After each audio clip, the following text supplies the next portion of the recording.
નમસ્કાર, YNN ન્યૂઝમાં આપનું સ્વાગત છે। સમાચારમાં વાત કરીએ તો પુન્યાતના જનસંઘ સંઘ અને ભાજપના સમર્પિત કાર્યકર એવા ચંદ્રવદન પટેલના અવસાન પર વડાપ્રધાન નરેન્દ્રભાઈ મોદીએ શોક વ્યક્ત કર્યો છે। પુન્યાત ગામના વતની અને ભાજપના વરિષ્ઠ કાર્યકર ચંદ્રવદન પટેલને વડાપ્રધાને શ્રદ્ધાંજલિ આપી છે। નરેન્દ્ર મોદીએ શોક સંદેશમાં તેમને પક્ષના નિષ્ઠાવાન અને સમર્પિત કાર્યકર ગણાવ્યા હતા। શિનોર વિસ્તારના ખેડૂતોના હિત માટે નોંધપાત્ર જવાબદારી નિભાવી હોવાનો પણ તેમણે ઉલ્લેખ કર્યો હતો। જનસંઘ સંઘ અને ભાજપમાં દાયકાઓ સુધી લોકસેવા કરીને તેઓ સક્રિય રહ્યા હતા।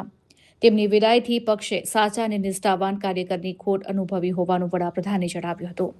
કુનાલ દરજી, Shinor. Subscribe now and press the bell icon. Never miss an update.